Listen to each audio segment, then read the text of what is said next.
So in this part, what we're going to first talk is basically the basic concepts of the first principle. Now, how is derivative defined? We're going to talk about L'Hopital rule. We're going to talk about the continuity around a function. We're going to talk about the differentiability about the function, as well as we're going to talk about how do we evaluate in general the limits using the L'Hopital rule. So that's the objective of this part. So first thing that is important is that understanding what is continuity and differentiability. So continuity is basically when you look at a function. Now consider this is a function here, and you're talking about the point A here. Now about the point A, if I consider the, let's say, left-hand limit. Now left-hand limit is generally represented as x tending to A minus. Now what does A minus mean? It doesn't mean that A is negative. A minus simply means that A is somewhere like closer, like smaller than, little smaller than A. Now if the limit of the function, like left-hand limit and the right-hand limit. So right-hand limit, if I have limit f of x, x tending to A plus, if this value and f of A, all three of them are equal, then we call the function as continuous. So continuous functions have this definition. Now let's just say that if you talk about f of x equals to, now consider that this I have a function here.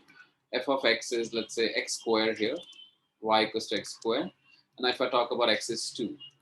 Now, if I want to check if whether it's continuous at 2 or not, you're going to just plug. Okay, so limit x tending to 2 minus, when you say is, obviously it is like some, like, you know, in your mind you're just doing like some, okay, 2.1.9999999, that calculation. It's as equivalent to putting x as 2 in this expression. So if I say that's 2 square, which is 4, and you can see limit extending to 2 positive. So 2 positive will be also for the function will be also 4, and f of 2 is also 4. So as long as all these three quantities are defined, we call the function as continuous at that point. So next up is basically what about the differentiability? Now, when you talk about the differentiability, now we'll just quickly just talk about it. Just quick thing about continuity also here. Let's say if you got a function now which has got a asymptote. Now let's say here, this is the function with the asymptote. So let's say as x is, let's say, a here. Now when I say x, what's the function limit as x tends to a positive? So limit for the function is actually positive infinity. And here if you say limit f of x as x tends to a negative, is negative infinity. So since both of these values that you notice, they are absolutely different, this is what is an indicator that there's a break on the function. Also about this point, when you talk, let's say the left-hand limit and right-hand limit, they're the same. And if this value, let's say, doesn't exist, now that is something, if I can show it to you, is something like here. For example, if I've got y equals to x squared minus 4 over x minus 2.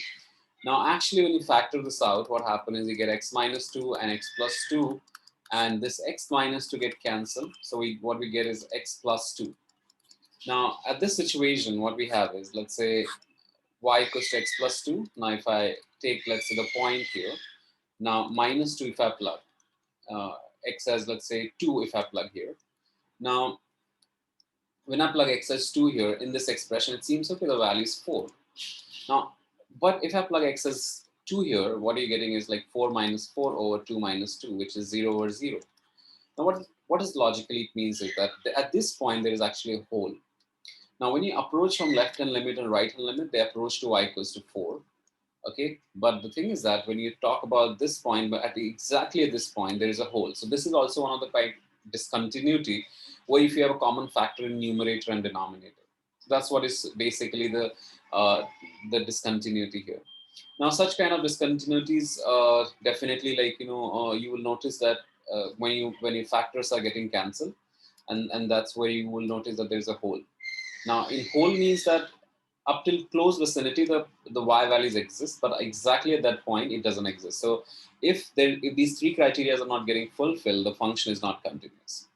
Okay, so now the other types of questions that are assessed, as we discussed in our last lesson, is Now they give you a hybrid function. Okay, so they'll say, okay, y equals to x squared, then I got a y equals to x plus 2. This is value for x more than or equals to 3, and this is value for x less than 3. So if I wanted to find out whether will the function is continuous or not, so if I look at the right hand limit, which is x tending to 3 positive, I'm going to use this function because this function is valid for more than or equals to 3. So that is nothing but 9. A limit extending to 3 negative, it is, when I talk about here, it is nothing but 5. So since you see that these both the limits are not the same, and obviously like when you say f of 3 is also 9, so these three values are not the same. Two of them are same, but the third one is not the same. So this also means that this function is not continuous. Now for the function to be continuous, remember that like sometimes the questions can be asked like here, x squared plus a, and let's say 2x plus a, oh, x is more than or equals to 2, x is more than 2, or x is less than or equals to 2 here. So for what x values is this function continuous? So you're going to plug x as 2 here. So you get 2 squared plus a equals 2. If I plug x as 2 here, so it'll get 2 times 2 plus a. Both the y values should be the same. Because in this context, what happened is that if you're, suppose this is 2a, otherwise this equation doesn't make sense. So if I take 2a here and you solve for a, so answer for a is 0. So the function is basically wherever the transition is happening, let's say x squared plus a. Now, the x squared graph until here, it's the first one, and the second one is, let's say x as a when x as 2 when I plug, and the second one is basically this function, which is like 2x plus something. So at this point, both of them should have the same y value. So this is a sense of continuity. So this is the first part that we discuss about what does continuity mean on the mind map of AHL. Now let's just talk about the second part, which is called differentiability. Now, firstly, what is differentiability? Now, when you talk about differentiability, obviously it is about whether we can differentiate or find out the gradient of the function at any given point or not. So generally what happens is that for differentiability, the function must be continuous. Function must be continuous. Must be continuous.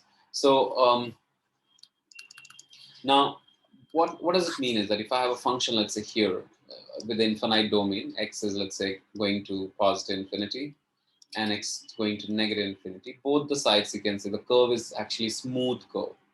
Now, whenever there is a sharp turn like this, so whenever there is a sharp turn, what happens is that the about this point, the derivative is not defined. Obviously, you can find the derivatives of these points, derivative here, but at this point, it is not differentiable. So first thing is that, let's say if my function is like not exactly defined for all natural numbers, what we do is, let's say we have something like this. Let's say here we have got a fixed domain, which is, for example, if I'm defining between -1 and let's say 2 here, the function will be differentiable at all the points. So for differentiability, it is necessary that the function is continuous in the interval -1 to 2. Now, when it is continuous in -1 to 2, it means that you can find out the derivatives and intermediate points. But obviously, at these points, it won't be differentiable because the right-hand derivative doesn't exist. So let us just find out what is the condition of differentiability. So now when you talk about the differentiability at a point, fixed point A, again, the condition is the same, that if you have limit x tending to a positive for f dash x, this should be equals to limit x tending to a negative and for the function. And if these left hand and right hand limits are the same, then we call the function as differentiable. Function is differentiable. And obviously the function is continuous as well. So as long as the function is continuous and the left and right hand limit are the same for the derivative function, it is differentiable. So let's take an example where you see that the function is actually continuous, but it is not differentiable. So let's say here, now if I talk about a function, let's say the function is absolute value of x minus 2, for example. So now when you talk about absolute value of x minus 2, y equals to absolute value of x minus 2. Now when you notice that about, so firstly, let's say if you redefine this function for the piecewise part, it is x minus 2 on the right side of x more than or equals to 2, let's say. And if I take left hand side, this equation is 2 minus x. So that is 2 minus x for x less than 2. Now when you find out the derivative here, so my f dash x is basically now about the point 2, the f dash x is 1. When you take x tending to 2 positive, so you can see clearly the slope of this line is 1, as you know that the derivative represents the slope of the tangent at any given point. So this side the slope is 1, this side the slope is minus 1. So x tending to, if I take x tending to 2 minus, the f dash x value is negative 1. Since now you can see that both the left and right derivatives are not the same, we call the function is actually not differentiable. Even though it is continuous at this point, but it is not differentiable. Okay, so here the first thing that they say is that, okay, given that the function and its derivative both are continuous. Now, over the domain A and B, so obviously it is, they are saying that f and f dash x both are defined. So first thing is we're going to do is, since the continuity criteria is here, the point of discontinuity is 2, about 2, both the y values should be the same. So if I plug x as 2 in this first one, since limit for continuity, the right hand limit, let's say 2 negative f of x, that will be 2 times 2 minus 1, which is 4 minus 1, that is 3. And the right hand limit will be, if I take x as 2 guys here, so right hand limit will be limit x tending to 2 positive, f of x will be the second function because this is valid for the x more than 2. So that is nothing but 4a plus 2b minus 5. Now for function to be continuous, what you got to do is you're going to equate these two functions, equate these two values. So you get the first equation as 4a plus 2b minus 5 equals to 3. So that results in 4a plus 2b is actually equals to 8. And that results in 2a plus b equals to 4. So that's my equation number 1. Now since f dash x is also continuous, so what I do is if I find the expression for the derivative, f dash x as per the definition will be 2 when you say x tending to limit x tending to 2 negative. So the left hand derivative is 2 and the right hand derivative will be limit x tending to 2 positive. F dash x will be, the derivative of this function is 2ax plus b. So 2 times a times x is nothing but 2 plus b. So that's your 4a plus b, and they should be equal. For in order to be differentiable, the left hand and the right hand derivative should be the same. So 4a plus b, if I equate it to 2, and I got 2a plus b equals to, let's say, 4, and if I solve these two equations, I get the value of a, which is 2a equals to negative 2. So a is negative 1. Once I got a as negative 1, I can plug in this first one, and I get the value of b as 6. So the first part that we got here is that to find value of a value is negative 1 and b value is 6. So this is for 6 marks. You can expect a question like this in the IB exam as well. Now the next part here is that show that the given function is one-to-one function. Now when you obviously try to draw a one-to-one function, now one-to-one function is actually like you talked about the horizontal line test, or either the function is purely increasing or purely decreasing, like this here. So let's erase this part. So if it is purely decreasing function, then it means that its graph is one-to-one. And I'll talk about the horizontal line test. If your horizontal line cuts a graph, any graph at one point, like let's say here, it cuts at one point, it's one-to-one. If there is a function like this, let's say here quadratic or something, and in that context, if it cuts at more than a point, then it is not one-to-one. So give a justification in terms of whether horizontal line test, purely increasing, decreasing functions, it's up to you. The next up is the finding the inverse function with its domains. So it's interesting to do inverse function for a hybrid domain. Now, since we got a as negative 1 and b as 6, it'll be interesting to sketch this graph actually. So my function that I've got here is actually f of x is 2x minus 1 for x less than or equals to 2. And we got f of x obviously as negative x squared plus 6x minus 5 for x between 2 and 3. Now, when I sketch the graph of the first part, which is for x less than or equals to 2, 2x minus 1, if you plug x as 2 here, I get 4 minus 1, which is 3. So at x equals to 2, it cuts at 3. Its y value is 3, and it's a straight line with negative y-intercept. So if you draw the graph of this part, In this part, it is like here. So this is the graph of this side. Now next up is this part, which is quadratic one, negative x squared plus 6x minus 5. What I would like to do is find the vertex of this graph. Now x is minus b over 2a if I do. So minus b over 2a if I do is negative 6 over 5. So 2 times a is negative 1, so that is 3.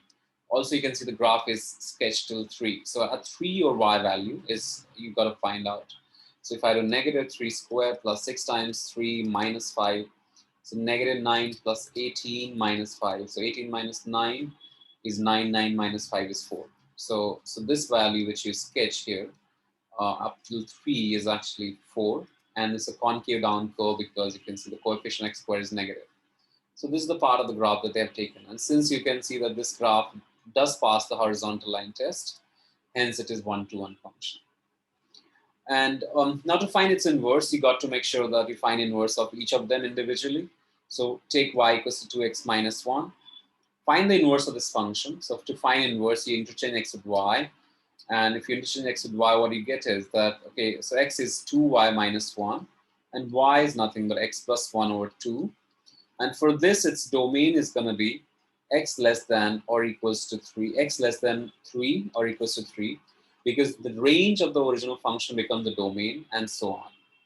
So second function now will be the quadratic one to find inverse for. So when you're finding the inverse for a quadratic, you got to make it to perfect square. So negative x minus 3 the whole square minus 4. Plus 4. I'm assuming that you know how to make the perfect square. Since I know the coordinate of vertex is 3, 4. So I'm using ax minus h the whole square plus k, where h is the x coordinate of vertex and k is the y coordinate. And now to find inverse of this, obviously you interchange x with y and y with x. So it'll become x equals to negative y minus 3 the whole square plus 4. You make y the subject, so it'll be y will be equals to x minus 4 or negative 1. So that becomes equals to y minus 3 the whole square. Now this results in y minus 3 the whole square is equals to 4 minus x. You do y minus 3 equals to root of 4 minus x. Obviously plus minus you're going to take. And y equals to 3 plus minus root 4 minus x. Now since you're taking, if you retain the left side of vertex for a quadratic, out of this plus minus sign, you choose plus. I mean the minus. And if you take the right side of the quadratic, right side of the vertex, you take positive. So here since I'm taking the negative side of the quadratic, the left side of vertex, I'm going to take minus. So my final expression for inverse that you'll have is going to be 3 minus here. So I'm just going to take, ignore positive sign, I'm going to take minus. So my expression for this will be, the final expression is f inverse x is going to be basically the first is x plus 1 over 2 for x less than or equals to 3. And the second function is 3 minus root of 4 minus x. And this is going to be for 3x between 3 to 4. And that's what is the inverse for this function. So I hope this clarifies continuity, differentiability types of questions.